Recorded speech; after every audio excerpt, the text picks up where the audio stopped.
convosco. Proclamação do Evangelho de Jesus Cristo, escrito por São Marcos. Glória a vós, Senhor.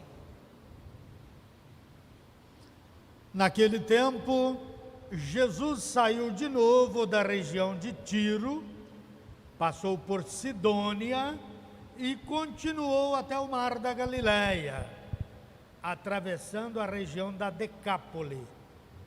Trouxeram então um homem surdo, que falava com dificuldade, e pediram que Jesus lhe impusesse a mão. Jesus afastou-se com o homem para fora da multidão, em seguida colocou os dedos nos seus ouvidos, cuspiu e com a saliva tocou a língua dele. Olhando para o céu, suspirou e disse: Éfata, que quer dizer abre-te. Imediatamente os ouvidos do homem se abriram, sua língua se soltou e ele começou a falar sem dificuldade.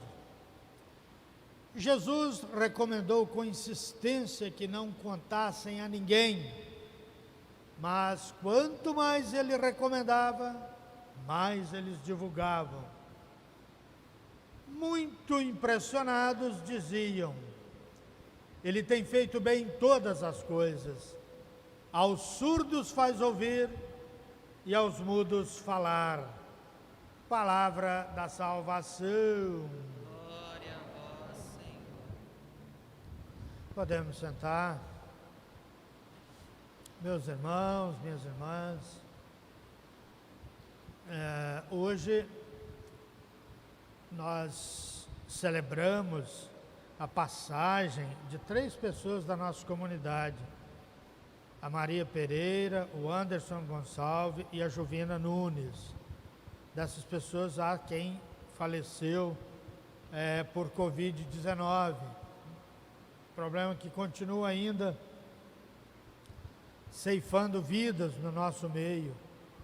Então nós precisamos continuar com os cuidados necessários, até que todos nós tenhamos a oportunidade de serem vacinados.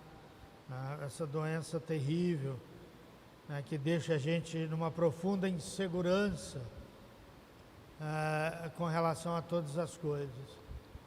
Vamos às leituras.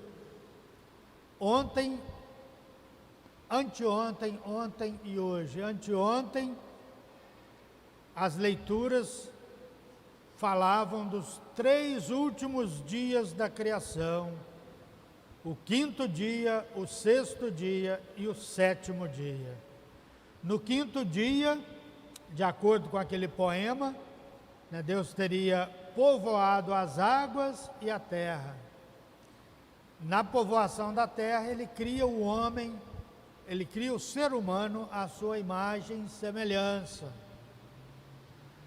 e dá ao ser humano domínio sobre a terra para que ele possa dela viver e por ela zelar. E no 7º dia ele descansa. Quando foi ontem, a gente leu Deus colocando esse ser humano que ele criou, homem e mulher, que ele os criou, colocando-os num jardim, o jardim do Éden, paraíso, o paraíso terrestre que a gente chama, né? E na verdade esse mundo é um jardim, é uma coisa maravilhosa, e nós até hoje estamos destruindo esse jardim. Então ele coloca esse homem no jardim com toda a liberdade, com toda a felicidade, não lhe faltava nada, vida plena, né? E lá no meio essa árvore do conhecimento do bem e do mal, né? Dessa árvore o povo criou tanta mitologia, né? Tanta história, maçã, mas não sei o que, não tem nada a ver com isso, né? Mas a árvore do conhecimento do bem e do mal. Quando que a gente passa a conhecer o bem e o mal? Antigamente era lá pelos 7 anos de idade, que a gente chamava de idade da razão, né? Antes disso a gente era inocente. Muitas pessoas conservam a inocência, né? Mas chega um momento que parece que o olho da gente abre e a gente perde a inocência.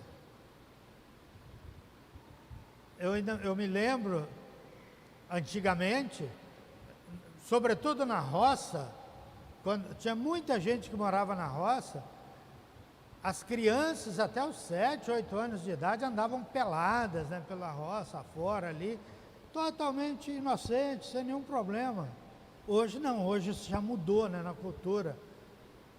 Aí chegava um momento que ele perdia a inocência, começava a sentir vergonha e colocava roupa, essa coisa toda, né? Mas é interessante isso, do momento que a gente perde a inocência. Aí ele colocou, olha, dessa árvore aqui, nessa árvore vocês não devem mexer não, porque senão vocês vão morrer. Aí hoje é a continuação da leitura. Hoje entra no mundo a tentação, figurada na figura da serpente, que nós ouvimos, né? Então essa serpente está ali, e a leitura começa descrevendo a serpente. A serpente era o mais astuto de todos os animais dos campos que o Senhor Deus tinha feito, mais esperto. Aí a serpente vai dizer à mulher, a tentação, né? É verdade que Deus vos disse, não comereis de nenhuma das árvores do jardim? Ela já deturpou o que Deus disse, né? Não comereis de nenhuma. Deus falou, não, você pode à vontade, que é tudo seu, menos essa. A mulher até corrige a serpente, né? Do fruto das árvores do jardim nós podemos comer, mas do fruto da árvore que está no meio do jardim, Deus disse, não comais dele, nem sequer o toqueis, do contrário morrereis. Ao diálogo do mal, né? A serpente disse à mulher, não, vós não morrereis, mas Deus sabe que no dia em que dele comerdes, vossos olhos se abrirão e vós sereis como Deus, conhecendo o bem e o mal. Essa é a grande maldade, é a gente querer ser como Deus. O que a gente chama de pecado original, pecado das origens, é esse desejo de querer ser como Deus. Se vocês fizerem, vocês serão como Deus. E a mulher acaba caindo nessa tentação. A mulher viu que seria bom comer da árvore, pois era atraente aos olhos e desejável para obter conhecimento. Colheu um fruto, comeu e deu também ao marido que estava com ela, e ele comeu. Perderam a inocência. Então os olhos dos dois se abriram e, vendo que estavam nus, teceram tangas para si com folhas de figueira. Quando ouviram a voz do Senhor que passeava pelo jardim à brisa da tarde, Adão e sua mulher esconderam-se do Senhor Deus no meio das árvores do jardim. Que pena, né? É assim, quando essas coisas acontecem, a gente passa a se esconder de Deus. Esse abrir de olhos aqui é uma coisa triste. É perder a inocência e deixar ser dominado pela maldade. O desejo desse texto é responder para as pessoas assim, como que a maldade entrou no mundo? Nós desejamos uma terra sem males, mas nós vivemos numa terra cheia de maldades. Todo mundo sabe como o mundo é cheio de maldade. A gente fala, por que tem tanta maldade? Aí então o autor desse texto tenta explicar por que a maldade. A maldade veio desse representante do mal aqui, no caso que é a serpente. Aí uma vez eu ouvi dizer assim, ó, Deus é brasileiro e a serpente também. Não é só Deus que é brasileiro, a serpente também é brasileira. O nosso país é cheio de maldades, a humanidade é cheia de maldade, né? E aí a gente tem que conviver com a maldade, combater a maldade que está no nosso meio, lutar para levar uma vida longe dessa maldade que nos assola, que nos rodeia o tempo todo. E a gente vai vendo cada dia pessoas que caem na maldade, pessoas que vão caindo, uma cai hoje, outra cai amanhã, e vão se afastando, né? Vão se entregando ao mal. Nós não podemos nos entregar ao mal. Aí então na leitura de ontem e de hoje está esta ideia do paraíso, do jardim. Uma ideia que é bonita, porque dentro dessa ideia tem duas coisas, tem uma saudade e tem uma esperança. Ninguém sente saudade do que está pela frente, não é verdade? A saudade é uma coisa do passado. A gente só sente saudade das coisas que aconteceram. Então havia uma suposta ideia que no passado a gente era feliz, que no passado a gente era inocente, que no passado não existia maldade alguma, a gente podia até andar pelado pelo jardim que Deus criou. Então, uma profunda saudade do paraíso, que ficou lá atrás, que a gente perdeu, paraíso perdido. E há também uma ideia de esperança, porque aí a gente jogou o paraíso para frente.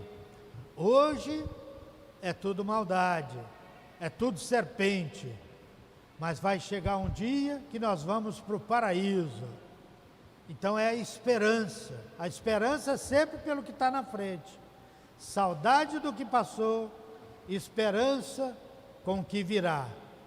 Então aquilo que a gente perdeu, criou em nós uma esperança, que um dia nós vamos ganhar de novo esse paraíso, esse jardim, né, que é toda essa fala que acontece muito no tempo do advento, quando a gente reforça a esperança de que Deus criará um novo céu e uma nova terra.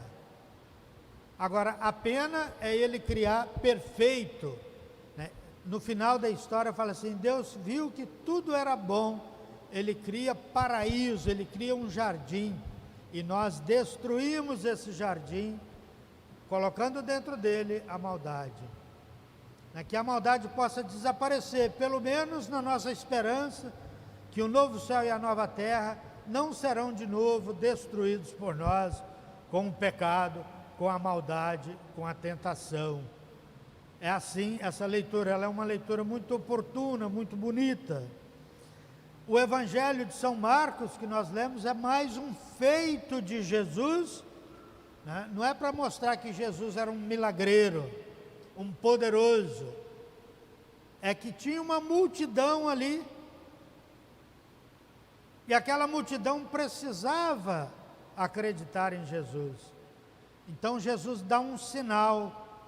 Aquele sinal tem um objetivo, que é levar a multidão a acreditar nele, que foi a cura desse surdo mudo. É uma cura até estranha, né? Que ele cospe na mão, passa na língua do sujeito. Se fosse hoje não poderia fazer isso, né? Porque o negócio da Covid aí ia ser complicado, né? E aí esse sujeito começa a ouvir e a falar normalmente. Aí a gente fica pasmado, fala, olha que maravilha. Mas o importante nessa história é o que vem depois, é o final, quando o pessoal que estava ali perto fala assim. Aliás, São Marcos fala que o pessoal disse, muito impressionados, a multidão dizia, ele tem feito bem todas as coisas, aos surdos faz ouvir e aos mudos falar, né? Levar o pessoal a admirar Jesus Cristo. Esses sinais, esses milagres que são apresentados, são sinais de que o reino de Deus já estava acontecendo. Fazer surdo falar, fazer mudo falar e surdo ouvir, é uma prova de que o reino de Deus já está acontecendo na pessoa de Jesus Cristo. O reino de Deus já está no nosso meio.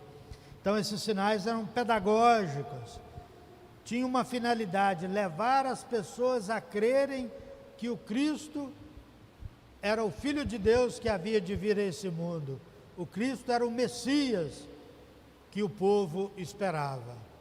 Nós vamos, semana que vem, entrar no tempo da Quaresma, né? E entrar com o coração limpo, entrar com uma fé pura no Cristo que inaugura entre nós o reino de Deus. Na quarta-feira de cinzas, que é a quarta-feira da semana que vem, nós vamos ter uma missa aqui às 7 da manhã, que as pessoas podem ir trabalhar, né? Nós vamos ter uma missa aqui ao meio-dia em ponto e outra às 7 da noite. Então vocês podem escolher que missa vir para participar das cinzas e dar início à Quaresma. 7 da manhã, meio-dia, que é a hora do almoço, né? O intervalo do almoço. Quem está trabalhando pode dar uma corrida aqui e já fica sem almoçar, né? Para fazer um jejum, que a quarta-feira de cinzas é dia de jejum. E às 7 da noite, para quem já veio do trabalho. Então, para procurar atender a todos, na possibilidade de todo mundo. E assim, de hoje até quarta-feira, vamos nos preparando para entrarmos de coração puro na Quaresma que se aproxima. Em nome do Pai, e do Filho, e do Espírito Santo. Amém. E para concluir a nossa liturgia, vamos agora elevar a Deus as nossas preces.